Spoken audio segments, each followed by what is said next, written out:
Nafsaki bango bako melate bako panzana makitana bango bako melate bako panzana.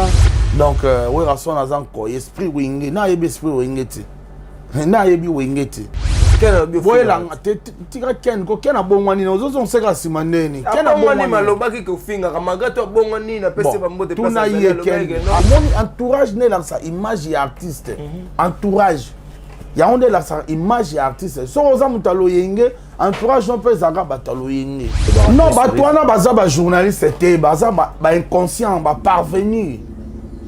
On comprend. Moto ke poto pona mafinga wana mone mutu. Est-ce que bolota na concert mo beta mikolo? Même pas. Est-ce que ça un événement? Même pas. Azata na featuring mo na sala mikolo na mutu. Même pas. Et bon disque. Bon trouver bolota. So inga na bina toucher ye. Na bete ba pembe. A rolela roleka ba tutu po ngai na yebiye de a. Bon bi mec et puis que frère na biso Arnaud Madrouma. Abouri papika kon l'émission. Azolo ka yebana. Contenir rigueur te on quand même azoloka koyebana ngam tuna ya mai na maison mère nga piroger nda kwa liboso vendre tant akoti maison mais ngai mutu na loja e nga on a problème c'est comme la batu na vie et ça dit ya ingratitude na irreconnaissance ko bato mokili musu bazana nango c'est comme azela wera sona tanga en guise de quoi? Qu'est-ce qu'il a fait? Qu'est-ce qu'il a honoré Werason depuis son départ?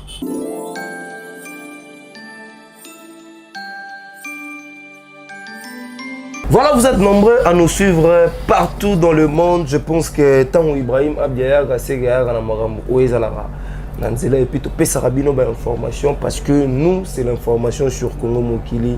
Merci à tous les abonnés fidèles de Congo Mokili en commençant na dirigeants nous tous aux entreprises. Je pense que merci na confiance au pesa biso ba merveille na bango et puis ba merveille na confrères nous tous exercer un travail au sein de cette entreprise merveille na ma famille tout ils aura vraiment disposé à temps na bango pour na hôtel la biso bonne année na bino. Je pense que année et si nango toujours quand on a biso 2024 dans 2 jours ou 3 jours tous en 2024 mais aujourd'hui on a dit aussi ça année en beauté tant on va aussi année en beauté parce que vous dit que nazarana fidèlement on est embarré on dit vraiment qu'on peut s'en confiance on dit ndenge to bandara na et puis lelo et azo faire partir quelque chose na carrière nanga. Voilà pourquoi nazara d'habitude on a bengi vous avez puis Ibrahim Kota Yaya Kota. Donc lui vraiment pour moi c'est un frère pour moi na kombo ya Piroger moi na mboka oyoyo ngana binoto ndeto lo barara boy soto lali to na mungi to mususu ane na Paris wana donc ayena azoya soto lali po makambo bonda oluka déjà za nango normal donc soto lali kaka to la mungi to mususu komoni mo na mboka na bino na nzela ya Paris wana. En tout cas un grand merci na bandero nyonso to botala rabiso na Paris ya lini mwimba na bosa na raté Tatiana Bitono na Paris wana ba meilleur vena bino Docteur Jackson Lubanga, un grand merci na yo et puis na Braza to bosa na raté ya Olivier Doumou 100% c'est toute bosanité bandero nyonso to bozarana Brazzaville. Merci na bino na ebisi bino au début de cette émission je reçois pour vous Piroger mon mboka na eto sola nyonso tout parce que a outi bongo campagne ya le roi de la forêt et la minute o azongeli biso na mboka to ba to liboso to zo et depuis azongeli biso na mboka to so na Piroger makambo ezebele to so na Piroger mama morote mama campagne mama bana ya Werason ba o ba lekana kaka ono Vincent kuna pesa bango mbote ba bet kara na kara bandi ba mbote na bango te. Donc to so na mo ba actualité monsieur batami na internet na Piroger to so lango mais na zoki na palette na juillet na salon de coiffure mo ka boué na bon marché wana dans les gars na biate na côté de pega mara moko Piroger mon mboka bonne santé d'abord. Ouais Ibrahim en tout cas bonne année hein? Bonne année meilleur vœu na yo meilleur vœu na ba fidèle internaute ba fidèle nous surtout ba talaka yo na kata Congo Mokili meilleur vœu na adoyo donc c'est là ça après c'est da meilleur vœu na en tout cas aux amis mystiques lelo na ba yi na osa l'émission T na osa l'émission T mais na kamono au côté dans la salon au salon Iget ezaka ba voisin nga quoi donc quand à 2024 ana sika il faut to ko taper na beauté sika yango moni na yeko se soigner nakamaka yo kotelinga na comprendre te sur zanning mona mboka exono biso no le legindeni parce que to bandeli suko pesa ba bon anniversaire na le roi de la forêt. Wow. Donc l'honorable Weranson to pesa ba mbote d'abord place à Zalé et puis ba bonne année ba bonne année na e. Ouais. Ozali bongo à cheval na le roi de la forêt. Na campagne qui et puis kokota kota na ba différents secteurs ya boulongo côté kuna. Les gars d'abord ndeni. D'abord, joyeux anniversaire à mon big boss, Weranson, le roi de la forêt, mon papa. Je suis trop fier de lui. Yende muto asala ke mokile banga na simana yende mokile ba piroger bon azala ka vraiment nazanga na ngai kaka muto simple mais lelo oyo piroger na le kaina persité partout même en Afrique partout même tant na kende Dubaï tant na kende Qatar ba toi reconnaître piroger donc c'est à travers Weranson en tout cas na sepeli trop d'abord na confiance à Pessinga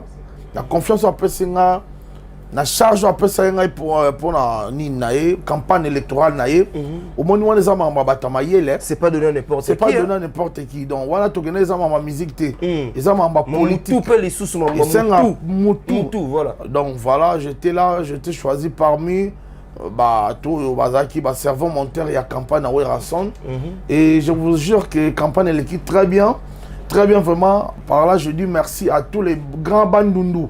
Tous les grands bandes nous commençons par Maïndombe, Kwilu, Bandundu partout. Vraiment, elle est qui très bien.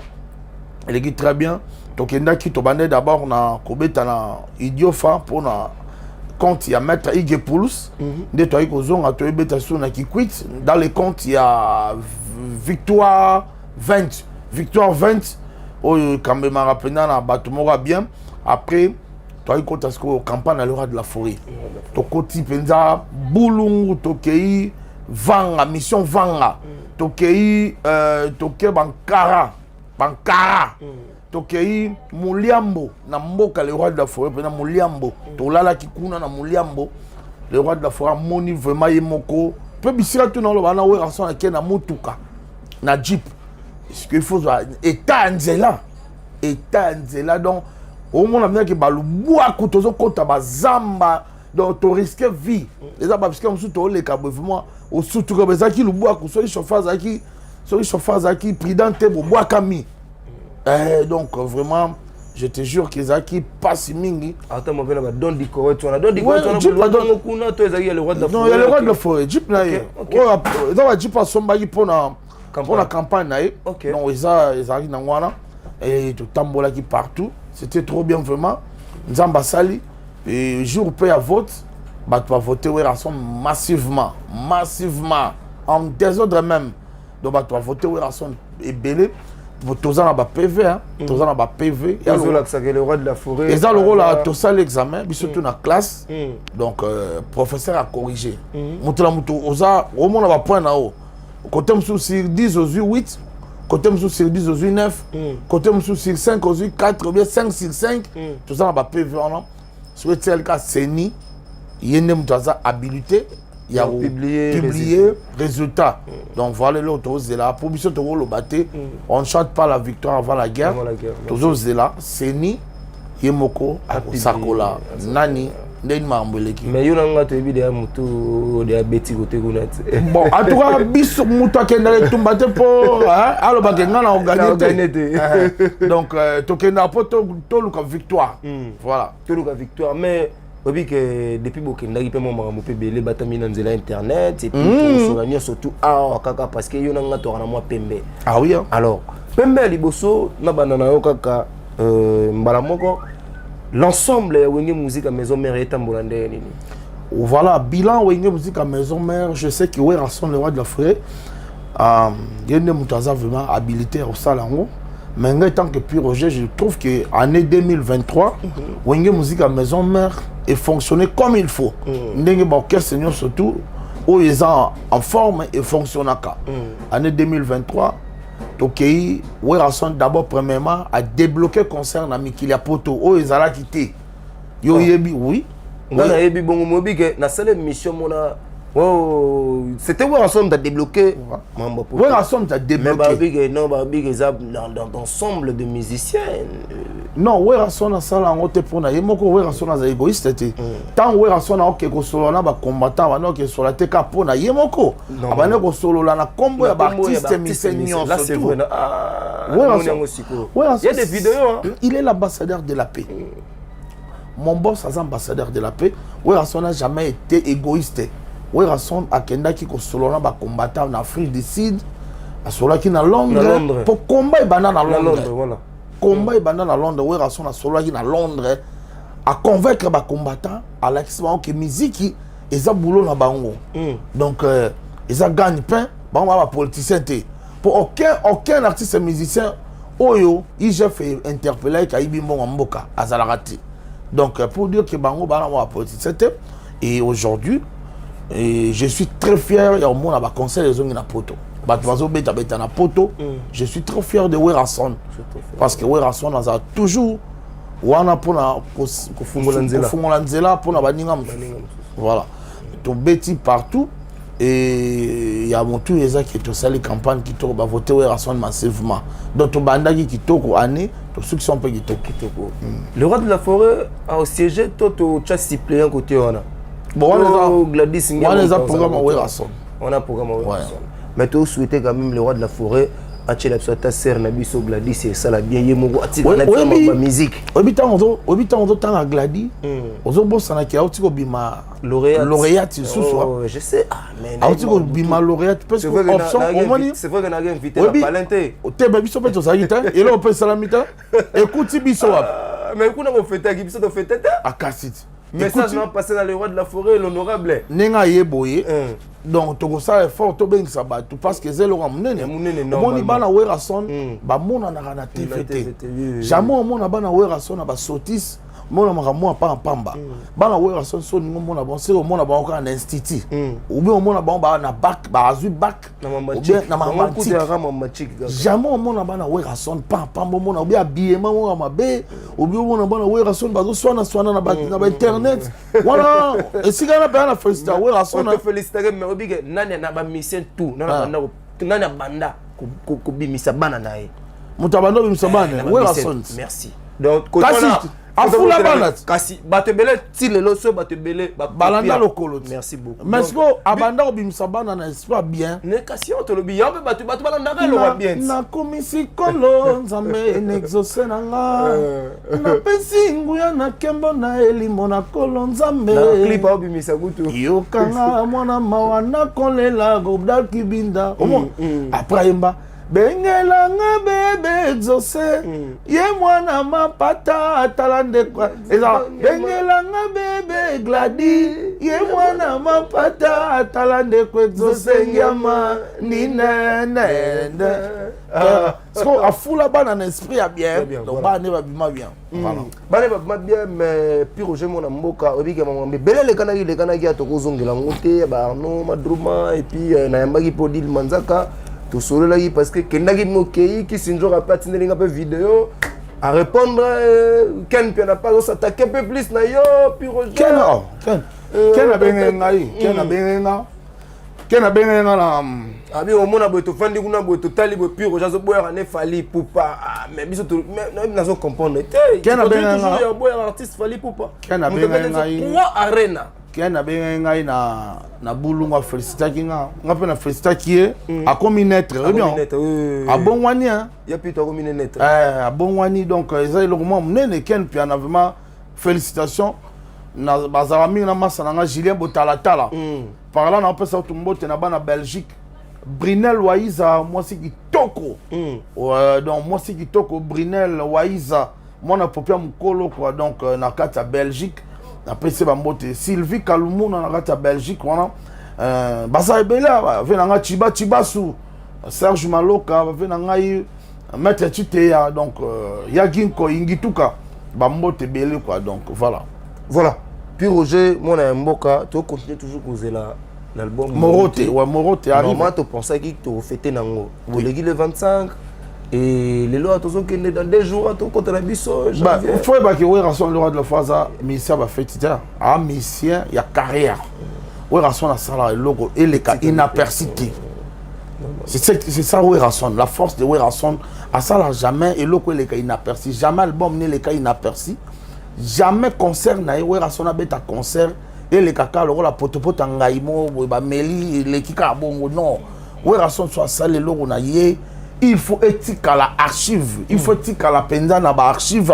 Il y a monde Nengelelo palais des sports, concert à palais des sports et betaka na ba nganda na ba boîte. Nengelelo concert au double Zénith et betaka. Concert à Bercy, il y a Werason et betaka. Nengelelo concert il y a Villejuif et betaka. Concert il y a Angola, concert il y a Brazzaville et betaka. Donc Werason alinga aussi lo ele na persiste. Donc album Moro c'est un album des albums. Les albums sont riches en paroles. Oui, maloba basi balingara wana. Oba balbi ipanga balingara. Maloba vraiment ba vrai chéra moko lokola ba Mariette ba dégâts Schengen balingara. Maloba oba baby sugar, bébé formidable al balingara. Oui karisara mutema. Yango eza na kata elogo. Oui on s'en surprendre ba te belé. Ba rumba musique. Oui eza na kata ya Morote. Alors, les albums montent, il y a vitesse, bon. Donc, les albums montent, il y a non. Et en plus, toi, tu as une belle élection. Toi, on a un processus électoral. Na minute esprit a battu ça braqué na élection. Il y a des gens qui ont ça zarda bim album na minute. Il y a des gens qui ont un album na temps. Est-ce qu'ils ont bête? Mais c'est là ils sont mollo mobo on a achagelo. Hérité. Achagelo. Moyo yonde. Non, you know. Voilà masala ngai watana be chemin de la gloire balongoli biso ka nzembo moko boye bayembeli biso na bayembeli nzambe bache wana bayembeli nzembo nzambe na kaka na hérité oh mais ayembi nga na ki hérité ayembi pena le moko ko BM le mozo ko nga loko la le msusu aboyo ki ngo de na yo ka ki ngo na bulungu na bi nzembo hérité maloba nzambe bele et que ne goûte pas 1 million de vues déjà oui na yo ka na bar na yo ba teke ça ya chemin de la gloire chemin de la gloire longoli ka moitié moko boya na ça album na yo les gars qui ancien bon ça les 4 ans na ti le beta voilà ouais nga ka ça qui ngo wana ils ont des chemin de la gloire après c'est ça avant goût félicitations à l'artiste grâce à mon frère Patrice Yema mon frère Patrice vraiment félicitations à l'artiste héritier Watanabe parce que pour nga reste album akala tes albums akala tes lo asika mais puis Roger obige makambo sula vraiment izebele bonzo lo bangote ozo ezanga bangote parce que ngana yo na linga to banana nu boye to ye boye pi to beta sko ba poids lourd wana nde to kovana biso wana je suis là mais qu'est-ce qui fait que aujourd'hui na banara mbala moko la linga na banana makambo ya naku et puis na kota na makambo batu mususu auto en actualité makambo parler d'abord pourquoi bana ya les rois de la forêt balobara toujours ma bé les rois de la forêt. Est-ce qu'il se passe aussi longtemps que aussi ça aussi quand tu vas quoi à l'école là pour la préférence non tout ce salon comme ça donc tout salon et puis nous sommes en direct hein tous en direct ba te bela na poto bota la question na ngeza boy pourquoi la plupart ya bana ya les rois de la forêt au baleka n'est pas les rois de la forêt baza quoi accuser le roi de la forêt que le roi de la forêt abetaka bango litutu.com misu balobi natangika notamment awawa ebolote mpona bana ebolote aolobake no weranso natanga akombola ete na tv awa se plaindre na baémission ya baconférence mosusu na poto wana nasi mara ebolote osimba ebolote après oyelanga mosusu ebolote abi weranso natanga akombona ete na bainterview oyebi ekoma osalanga na morege te na bamisien bachanteur omoni Michel, mon musicien, chanteur, à la TV pas matin. Son moi musicien, elle est la TV. C'est qu'il y a un concert, moi, à préparer un spectacle, ou bien à préparer un album, ou bien un événement, moi, avec le bélango. Hein? Est-ce que le temps un concert, moi, à Mikolo? Même pas. Est-ce que c'est un événement? Même pas. Azatan a featuring moi, dans la Mikolo, même pas. Et bon, disque. Ah, disque, tu peux mettre un concert. Est-ce que le disque, ça va y aller? Donc pour dire que moi je dirais bah c'est respecter à porte-parole. Polémique pour passer à l'actualité. C'est pas ça. Il est chanteur, il a été déjà formé, procureur. c'est mon ami hein on va boire le thé soki nga na bina touché ye na bete ba pembe akolela koleka ba tutu po ngai na yebi de A jusqu'à Z na comment nzambe wana za masa na ngai boire le thé c'est mon ami c'est mon frère donc nga na kolinga kutuna lobate po senga na lobi akolela koleka ba tutu po nga na yebi ya yebi nga yebi ngam tuna ya mai na maison mère nga pi Roger nda kwa liboso vendre tant côté maison mais nga mutu na loger nga fala vendre pas na nga mais nga zaki na taona na vendre pas na le en famille nde na gena ko tiaye na avenue Kabamba en face il y a maison communale à Barumbu et pas avait na biso Gilles Kibala OK paix à son âme vient Koufa vient na biso Gilles Kibala a qui vient na nga Nathalie qui bo à l'autant côté maison mère ozanga ici au fanda a senginga vanda chenga mais nga na minute wana na palente na ke sengele pas venir na Gilles Kibala viana ya mie pour na combat pi Roger abi pour na yoza petit na mie mais nga na ba misete ba bengra effectivement et bo l'autant carrière ne mobimati nde viana kufatika lo boakete oh muto abomba na ndako na pendant des années a bokola lesa oti yozwa à lire au kende à boire à été bah boire à viande en alerte générale ngam tu na senga werason na bi prise vient absolument ba aider nga mais ça na kota ki sika moi na matete boire le thé donc avant de se na parler na e pourquoi azam ta maison mère vieux boire kai donc on a le roi de la forêt na alerte générale à boire ka Gilles Kibala donc ils a li banga na senga pona bolamo vient na sala ki boire le thé mais yemo boire le thé sala honte. Au moins, le problème, c'est comme la battu na vie. Et ça dit, il y a ingratitude, na irreconnaissance. Au bateau, mo kilim sou bazar na ngo. Na lobiga vie wana. Et bon, nga mo mutu na blojaye. Et bon, nga mo mutu na idai ba debi na ye. Est-ce que oka e bolata bo nga tana nze moment? Jamais. Jamais. Voilà. Mais azolo ka wera sona tanga komone. Au comment ndayo na loger ngam tu na yamba na maison mère ya sans abri na pesier et si ofanda abwaka nga tam kolmo te na disque na ya tanga ta komona te na ba vocal to sala na maison mère na banzembo azo na maison mère abwaka nga ta te album moye mo gasali atana album moye mo asali abwaka nga pekati si vous m'avez la wera sona tanga en guise de quoi? Qu'est-ce qu'il a fait? Qu'est-ce qu'il a honoré Werason depuis son départ? Qu'est-ce qu'il a fait pour que Werason attende? Werason a un massa na bango, balal balamu ko na TV, ozangi mamba oloba, o Werason attanga ngate, Werason a muninga na bango. Werason a bote boalotens. Aza papa na bisoti. Amninga bisota? Hein? Donc il faut un minimum de respect na bango. Il faut contrôler. Et bon, c'est mon ami. So continue sur Koloba si on embête ta histoire. Merci. Au bête à histoire, la préférée. Je me rose Azali, Azotanga toujours, et puis Trésor Nzinga. Je me rose à l'Obanete, non, non, je me rose à l'Obaki, Azolobaki, moi, Vega, moi, les Tutu Kaka. Je me rose à l'Obaïté. Pourquoi c'est l'été? Et ça, Trésor Nzinga. Trésor Nzinga, Natala quitté, Trésor Nzinga, si le Trésor Nzinga n'a pas propos, vraiment. Et ça, la nérénine. On te gawa salir image artiste. Tu as salir image artiste. Tu as yébindé sur la côte-aïté. Trésor Nzinga. L'artiste est vraiment un mois. Il a un mois. Un mouvement morata salutation dans la mission. Oui, que Werason a un koi. Oui, bon. Le roi de la forêt. Le roi de la forêt. Vangantama. Hein? Donc, Werason a un koi. Esprit wingé. Na yebi esprit wingé. Na yebi wingé. Wingé d'abord, il a charisme. Yozo mota mona wenge. Vraiment wabi wenge ta. Yozo mota. Tuna botu na Emelia. Bozo ala mota on vanda na Emelia. Ubi on vandi ozuita on vanda na Kaluji. Tutu Kaluji mon. Ozuita on vanda na msuna. Serge Mignon. Tu tika c'est bon de maison mère. Mais Serge Mignon. Ou bien Alain Pela, ou bien Manda chante. Babeto lisola wenge.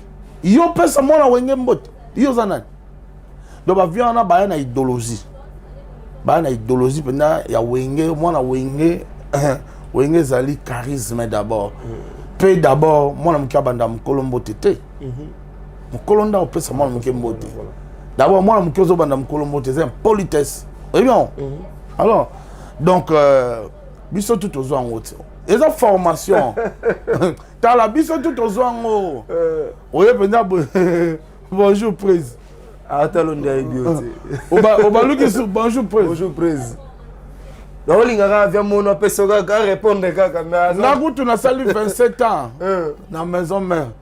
Nous avons le roi de la forêt dans l'année où année 2023. Quand en 2023. 26 ans, tout ça, il y a un mouvement, rien. On peut se montrer animi, mais mais Mikolo comment venir le scène bonjour presse à Bénissi le Bogo, attendre le Bogo. Oh Piro, Neni. C'est que au colis. Voilà. Donc Trésor Nzinga a été le roi de la forêt. On a le roi de la forêt. Formation, mais ça, quelque part, la façon ça peut bien être. Au moins, le roi de la forêt, quand on est à l'Assemblée nationale, mais ce qu'on a population qui est tout vota dans l'entreprise, va travailler, la rapper, ça va monter.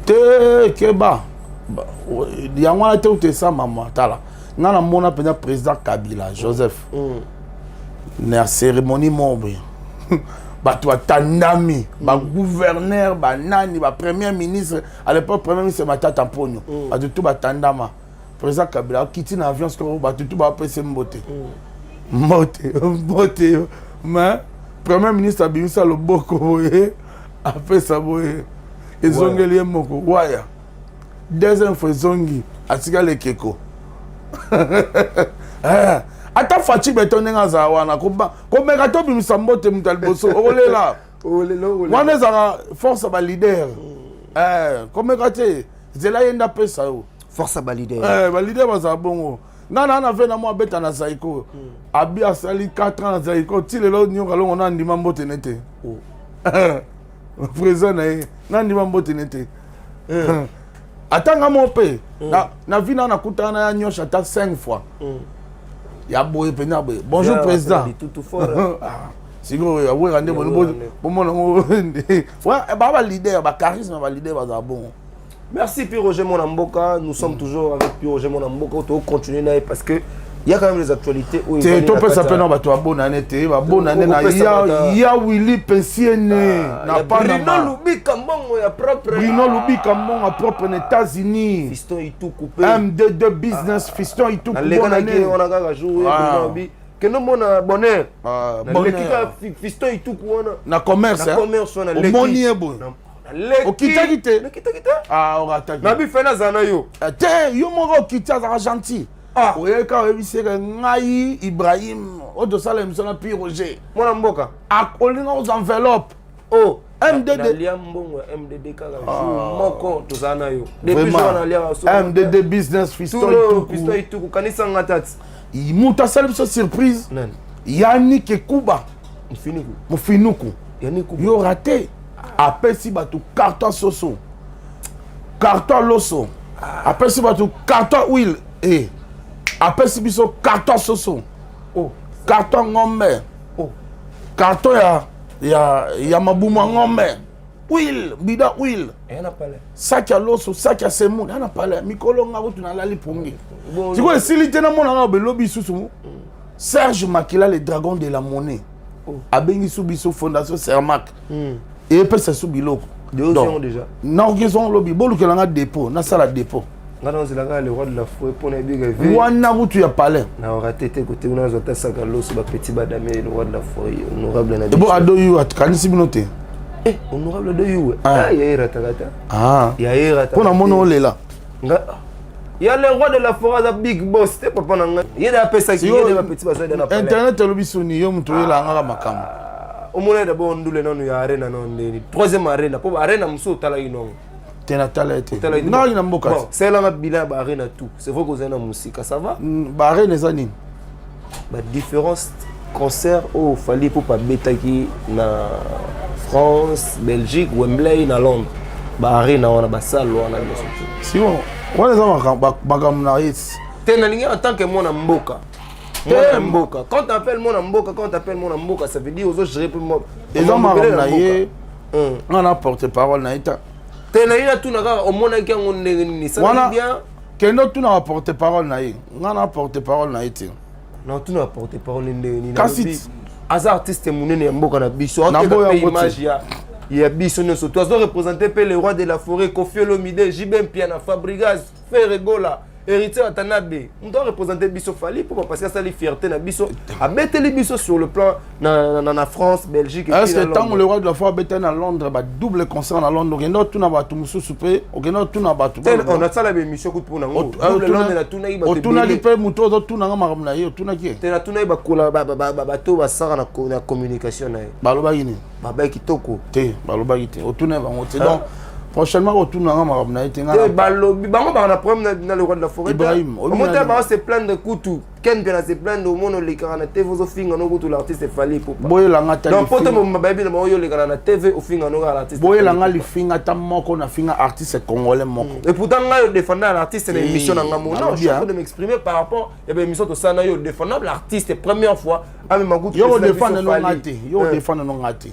mais yo nga linga approuver nga na bato balobi ki nga na finga l'artiste kena bio boye la tika ken ko kena bongwani na ozozo nseka simaneni kena bongwani malobaki ko finga kamagato bongwani na pese ba mbote place tuna ye ken aza muta ba archive bi archive ata monko o nga purge na finga artiste wana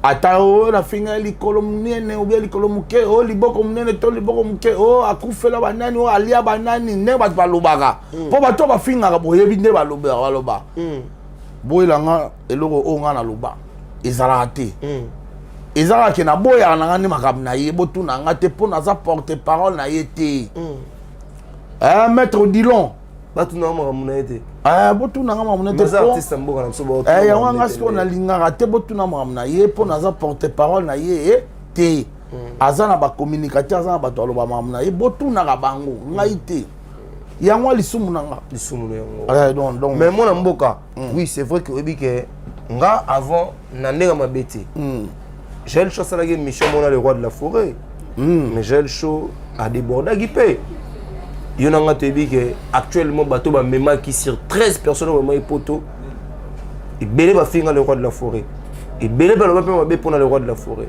mais bino quand même vous permettre ko pesa j'ai le choix au lelo la plupart des gens bazo peut-être ma bé mais l'artiste parce que bazo salir image artiste na ba conflit au ba commis na na ba ndeko na ba grâce temo na ba manique de John alors oui on appelle ça quand même j'ai le show opportunité ya royamba na émission ba ça l'émission tout le monde a pas Mike Lokamba mais les lots quand même bango ba na problème sérieux yo ko loba nini Nefsaki bango bako melate bako panzana makita na bango bako melate bako panzana ara ayoyo arata lupemba sherazako shera osali shwa mabe arata na arata ara ayoyo arata lupemba shera sali shwa mabe arata bango bako melate bako panzana makita na bango bako umelate bako panzana nini susu ta réponse na ngwana ti moi besoin na bango na poto na bango bien un mois de na poto c'est vrai que yo ya visa na biso déjà ya côté ozana neto la libo arola mu rappel obi au monde na sa vingtaine kuna ngai ngana kolobela mama poto na ti poto za na ngomboka eza mission de service ça va bien que poto lelo na quel so yo poto 2 jours na sali 2 jours na zongi na so une semaine so un mois donc eza na mission de service ne na uti bulungu ne uti me répondre nga d'abord au moins d'abord bandeko bakenda yo na yembi dan nzembo ya réponse tout ça en nzembo tonga yemba za ba réponse Nebisaki bango bako melate bako panzana makita na bango eko melate bako panzana ara ayoyo arata lupemba sheraza mabe shera sali shwa mabe arata tout le monde a le roi de la forêt mais me peut ba presse belle est-ce que tant on a quand même ba journée c'est bien na poto ba kuta na rappel ba problème le écoutez na bande on a biso ba mai ba poto moi ba débordement ko pas ouais rason même ba journaliste même ba professionnel bato baza qualifié ba journaliste au monde et bango les hommes sérieux pour ça les musala sérieusement ouais rason même magabi même la té pour na ko battre la image na ye au monde entourage né dans sa image et artiste entourage ya onde la sa image et artiste so oza mutalo yenge entourage non peut zaga batalo yenge so oza muta des arts entourage non peut zaga muta des arts on comprend les rois de forum même ba journaliste qualifié ba journaliste intelligent ba oh il facile que yebi on comprend bangwana ba kenda ba sala musala on peut bazonga ba msupe batikala ndeti ba sala so ba Laura tendance batikala pe ba continuer boulot na bon dans le calme. Dans le calme. Ouais. Ce que tu as nini na ba poto eza koloba mais topé ça quand même babino lelo ba raison quand même que buza lelo bateau quand même boloba. Non, bateau na baza ba journaliste c'était baza ba inconscient ba parvenir. On comprend. Muto ke poto pona ma finga, wana mone muto. Est-ce que ma finga za musala? Ya musala tozo kolat. Nde tozo kola to boti bana. Mais l'artiste quand même a pexé bon ko finga moi je vis na mona vidéo mo boy na Belgique. Ngai sokio pexé bon bibo finga raté bo samsana bino. Na bien 12 ezalats. Obi 12. Na bi 12. Nyata Chakal. Tindiga Chakal. Ya wana 12. Ponga isoki réellement na pekisi yo. Likambo e ko yo kité directement na radio yo premier nanga officiellement. Pour non image nanga mais ce qui nga na pétition likambo continue toujours c'est que na tinda ki yo systématiquement OK ouais na tinda ki yo systématiquement bato musu ba vivre na diviser pour mieux régner et mba vena ngemelia yo we OK la mokilo lo besika bolingo ndenda kona yo pourtant les lona zonyo kwa mapona lingi jawili aba divisé pour mieux régner, mokili e bongoli, maloba na yo Yahweh. Emel Elias n'a pas fait bonne année si Azali. Père double. Voilà. Batum Souba vivana divisé pour mieux régner. Ouais. Un petit conseil quand même na bateau lelo ba mona rande les rois de la forêt mokonza ba shegi nemtaza à la base ya ba insulte ba insanité bango ba quand la ngasuka moko ya ba shegi obe ya mutu les rois de la forêt oyo afinga lokola bana wana ata moko afinga lokola bana na oto mona lelo ba finga ata kutuko finga sanité bino bo pesa Joël Chaud quand même bo pesa Joël Chaud bo pesa quand même lisuma wana non aza mutu mais yango to le bit to pesa ba tout opportunité est-ce que boyebari quand même ka ko sala ako pesa biso ba retombo pesa biso wana mutema muta sanduku to yebaki mutu to bien mutu ba na journaliste ça le roi de la forêt interview le roi de forêt papa formidable aboya mutu te surtout bana basi aboya raté Paul ngaba basi mine mais le reste ya vie na eza vie privée na we rason étalé na quantité on comprend voilà mais ce qu'on a bateau balobaki na parce que bateau bakendaki wana bango pe ba ici baloba pe moi be pour le roi de la forêt que le roi de la forêt sila na le roi de la forêt problème te misu balobia comme boîte mana luka ki député a robi magutu te donc ils ont tout baloba ebele baloba basila baganga babunga mwana mobala lela te orienté Kolobana bango za force à le roi de la forêt. J'aime celui qui me critique parce qu'il fait ma publicité. Yangwana vous avez voiture yemba te tikako. Adishi mangombe. Yebanga musala baboti baponelanga. Na sala poeza lili kaboya. Wana mavani. Première vote. Puis Roger Monamboka. Ouais, Ibrahim. Tu peux retenir un passage dans le lot. C'est vrai que année si il en beauté, mais tu peux retenir nini. Année si en beauté. Je vais nous le la kaki biso beaucoup nous mettre na Orléans, beaucoup nous mettre na France, na Paris ou en France. Mais tonton so non comprendre ngati. Na bi que d'abord priorité c'est élection. Élection en Mboka. Zelana to kotane asika. Ndesiko mona ba surprise. La surprise.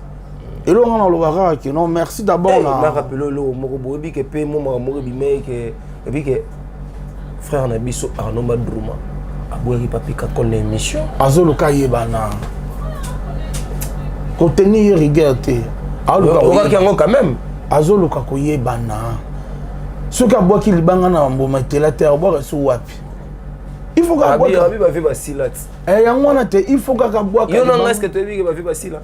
Ça va vivre basila c'est qu'il faut le roi de la forêt basila to jibe. Comprendre ngaité. Na bino ki azoluka ko yebana. Il y a un artiste, un star, renommé international. Arnaud, nous autant avant de payer boilotin. Arnaud Madoum avant de payer boilotin. Ah, on a Congolo. C'est vous. Quand on a un orchestre, on a payé poto. Oh, avant de vendre et pas et boilotin. Olga Kapala est témoin. Oh, cuisse de poulet témoin. Arnaud Madoum avec vendre et pas et boilotin. Ah, on a Congolo. On a résident en France. Azoluka oyebana. Il faudra tout arabe yaya. Il faut tout arabe grand pour pas tirer comme un zéro. Et c'est invité. En tout cas, merci d'abord pour l'opportunité de passer une émission. Voilà. Merci dans le salon Iget. Na bon marché donc nous permet de venir dans Ngaï, à venir cabasser les Mwamba. Na bon marché. En tout cas, merci. Nande ba Mbibiso. Et là, on a des partenaires, des fidèles internautes qui ont surtout autant la pire au jeu de partout dans le monde. Mais c'est la belle Blaise qui quitte. Mais c'est la belle Blaise qui quitte. On a fait son mot. Mission monte salaire, je crois. On a le un artiste qui a mais c'est la belle Jean-Luc qui quitte. Mais c'est la belle Jean-Luc qui a fait son mot. En tout cas, l'émission est un succès partout dans les cas.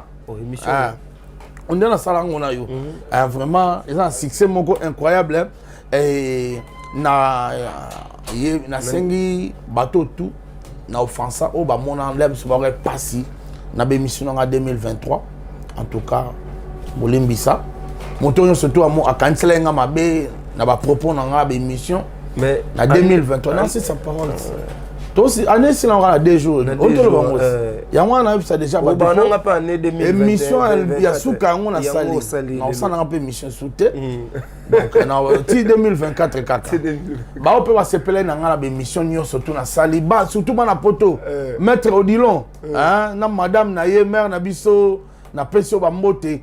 Bah na poto surtout le rôle bah Yuyu Tekiama, hein, moi en Suisse. Bana poto le rôle ba ya Gauthier Mascotte na Londres, hein, bana poto le rôle ba ya Willy Pensienne, bana poto nyon surtout vraiment oh tout bout la pire Roger ba Teddy Monzele na Londres, hein, vraiment ba vous se plaît na émission, je suis fier de vous.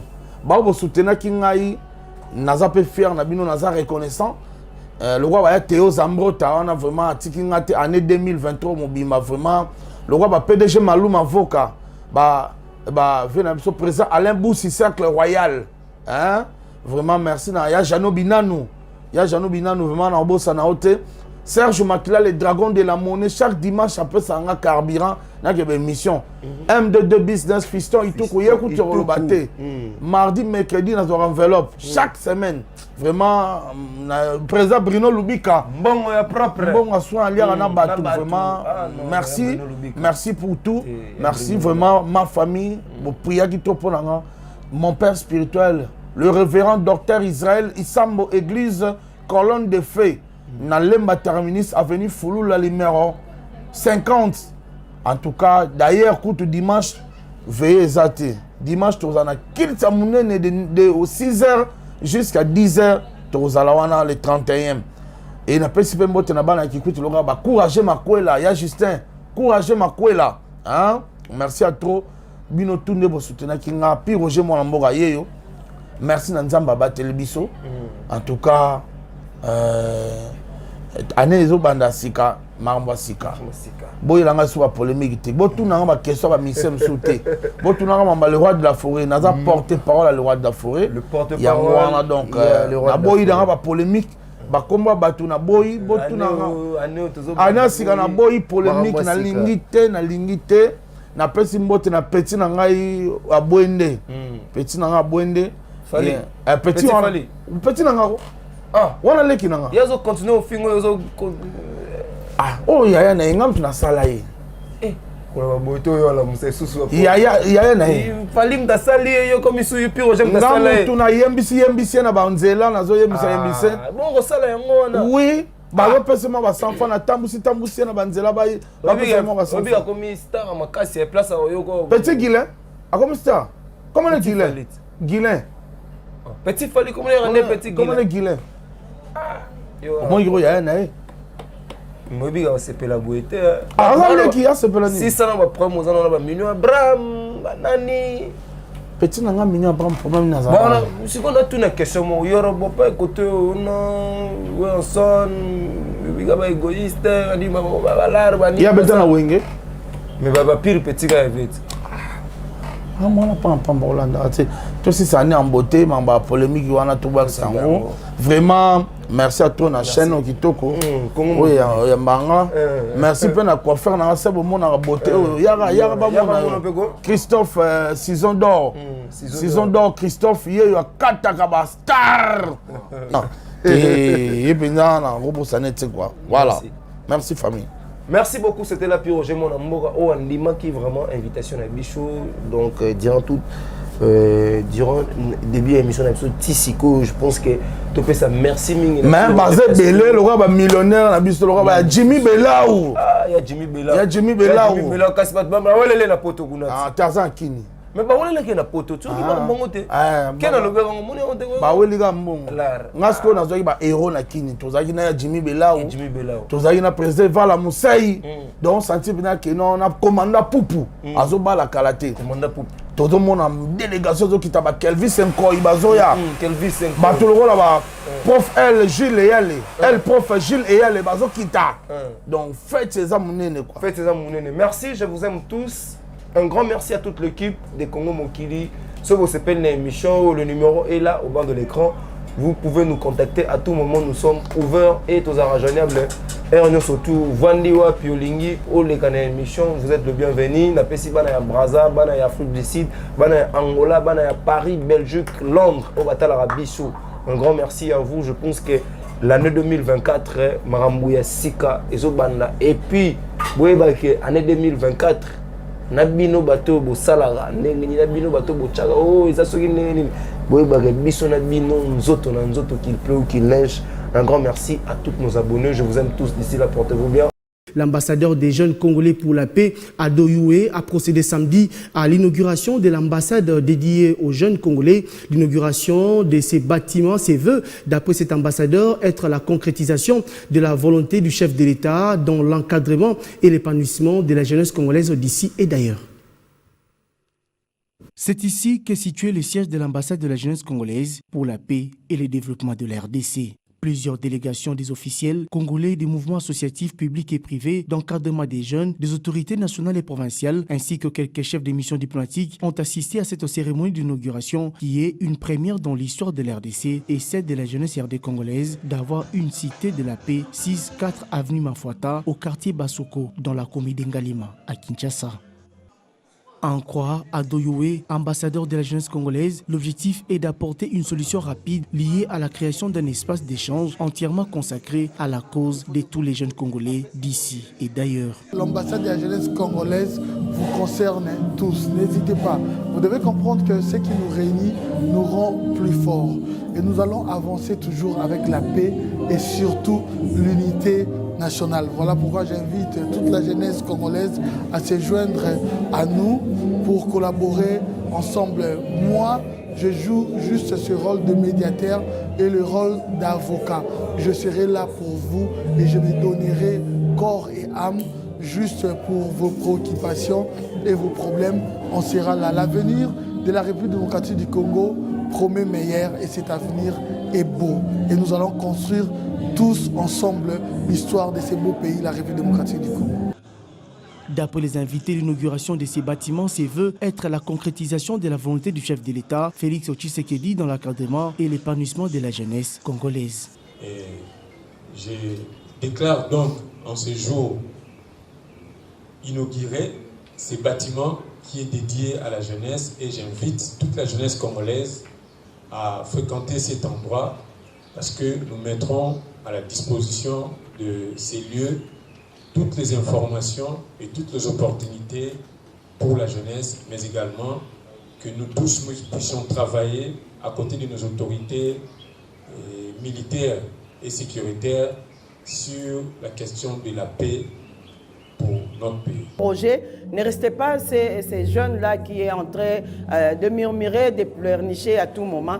Essayez un peu de penser à quelque chose à faire et puis voir l'ambassadeur.